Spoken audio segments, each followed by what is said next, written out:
May namumuong malaking banta sa ating bansa sa kasalukuyan na makakaapekto sa ating fundamental na kalayaan.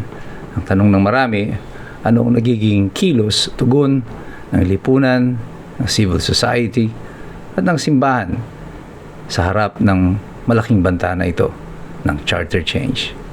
Ito po si Attorney Mike Operario, pag-usapan po natin yan. Alam niyo yung usapin ng charter change ay hindi po ito bago. May mga pangulo na sumubok nito noon para magbigay daan sa pagpapalawig o pag-i-extend ng kanilang mga termino. Si Marcos was the first one to do it. Nung patapos na yung kanyang termino, nagdeklara siya ng martial law noong 1972. Pagkatapos noon, 73, ay inaprubahan yung bagong konstitusyon.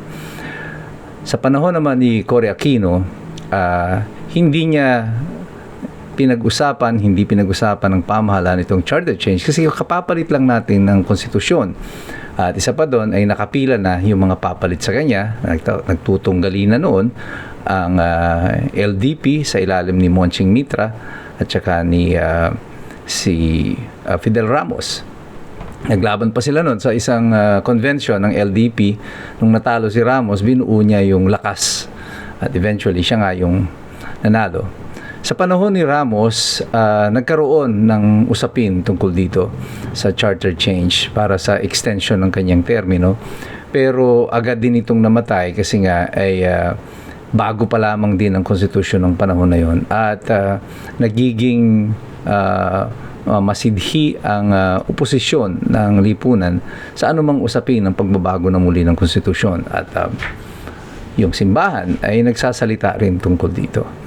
Pagdating nung panahon ni Erap Estrada, hindi na siya nagkaroon ng pagkakataon to discuss term extension kasi nga after 3 years siya ay natanggal sa pwesto sa pamamagitan ng EDSA 2. Sa panahon ni Gloria Macapagal Arroyo, dito ay umugong yung usapin na muli ng charter change kasi ang gusto nila noon ay mag-shift to parliamentary para maging prime minister na lamang si Gloria Macapagal Arroyo, but she will still be the head of the government.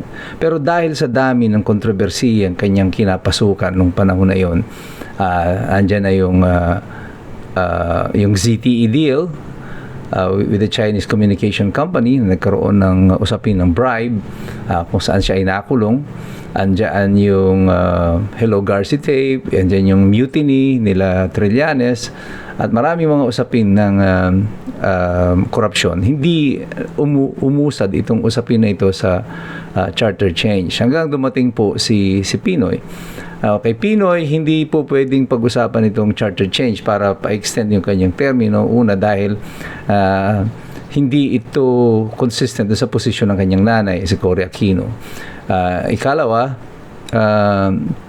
nakapila na rin ang mga papalit sa kanya at ginugroom na noon ng LP si Mar Rojas bilang papalit kay Pinoy. Kaya kung magkakaroon ng usapin sa charter change, hindi matutuloy si Mar Rojas bilang isang kandidato.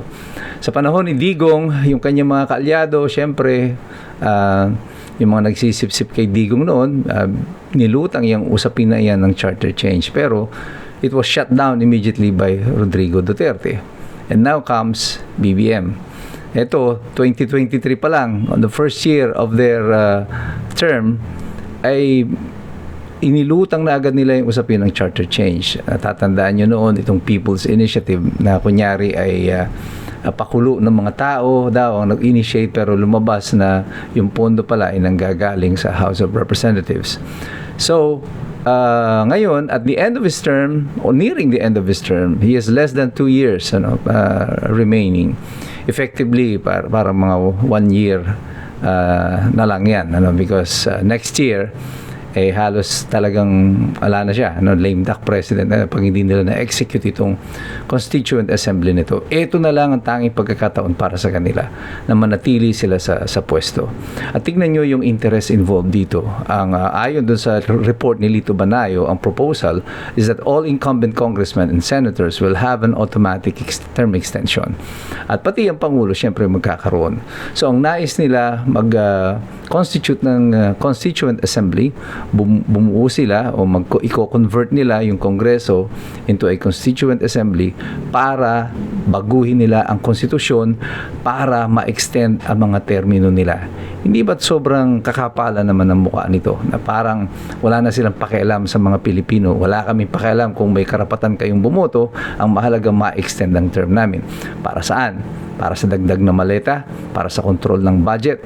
For the last 4 years of this term, we have accumulated or amassed so much debt already, at nag-a-average tayo ng 1.5 trillion pesos na budget deficit. That means every year kulang tayo ng 1.5 trillion pesos. There is no major economic development. There is no major economic reform or policy or legislation na binuo ang Kongreso. At ang kapal naman ng mukha ng mga ito na i-extend pa yung termino nila na sa pamamagitan nito ay babaguhin nila ang ating konstitusyon. At alam na ng sambayan ng Pilipino kung anong nangyayari sa Kongreso. Wala kayong ginagawa dyan sa Kongreso kung hindi payamanin ang inyong mga sarili. And that is a fact. Alam ng mamamayan yan, pero wala kayong pakialam kung anong pakiramdam namin bilang mga Pilipino sa ginagawa nyo sa Kongreso, sa lower house, at pati na din dyan sa Senado. That is why itong pagpapalit ng mga senador ay very critical para sa kanila. Wala silang pakialam kahit magmukha silang makapalang mukha. Wala silang they don't care at all kung ano ang sentimiento ninyo natin. Sa mahalaga dito, alam nila that the important segments of society that controls the narrative of story are remaining silent. Sino ito? Yung media, the mainstream media, the church. Surprisingly, the church, I'm referring to the Catholic Church significantly, pero hindi lang sila. Pati yung mga Christian churches na iba ay nananatiling tahimik sa mga issue na ito.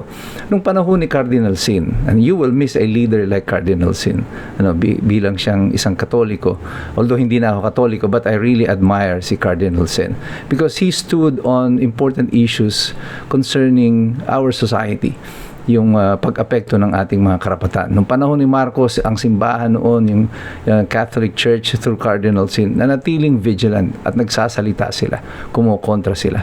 Nung pong may mga encoders ng COMELEC na nag-walk out noon sa 1986 election, na 1985 election canvassing, nag-walk out sila sa PICC at sila ay tinatarget ng militar. Itinago sila, ikinubli sila ng cathedral, ng Manila Cathedral, yung simbahan na nagkubli sa kanila. Ngayon, may 18 Marines tayo, nagsisiwalat ng totoo. Anong sabi ng civil society? Anong sabi ng simbahan? Si Duterte pa rin ang may kasalanan ng lahat. Lahat ng naratibo, ng opisyal ng simbahang Katolika ay nakatuon sa mga sinasabing war on drugs. Hanggang ngayon, yun pa rin ang pinag-uusapan. Meron na tayong usapin ng katiwalian, tahimik ang simbahan. In fairness to the Catholic Church, hindi naman po Katoliko lang ang tahimik dito. Even many of the Christian churches ay tahimik dito. At tila ba, mas interesado silang batikusin ang mga Duterte, si Rodrigo Duterte na hindi nakaupo, kaysa pag-usapan yung mga pagnanakaw sa kasalukuyan dito sa ating lipunan. At yung katahimikan na yan, I don't think this is an accident. I think this is by design. At alam ng administrasyon na hanggat makukontrol mo ang mga naratibo ng storya sa pamamagitan ng pananahimik ng mga importanteng elemento ng lipunan na dapat ay nagsasalita, makukontrol mo ang naratibo, pag-iisip at ang magiging reaksyon ng lipunan. Kaya isinusulong nila ito sa panahon na ito.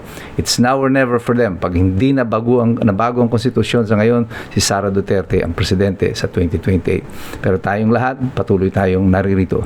Patuloy tayong makikialam, magmamasid, mag-aaral. Kasi alam nating lahat, mahirap makialam ang taong walang alam. God bless you. God bless us all. Mabuhay ang Republika ng Pilipinas.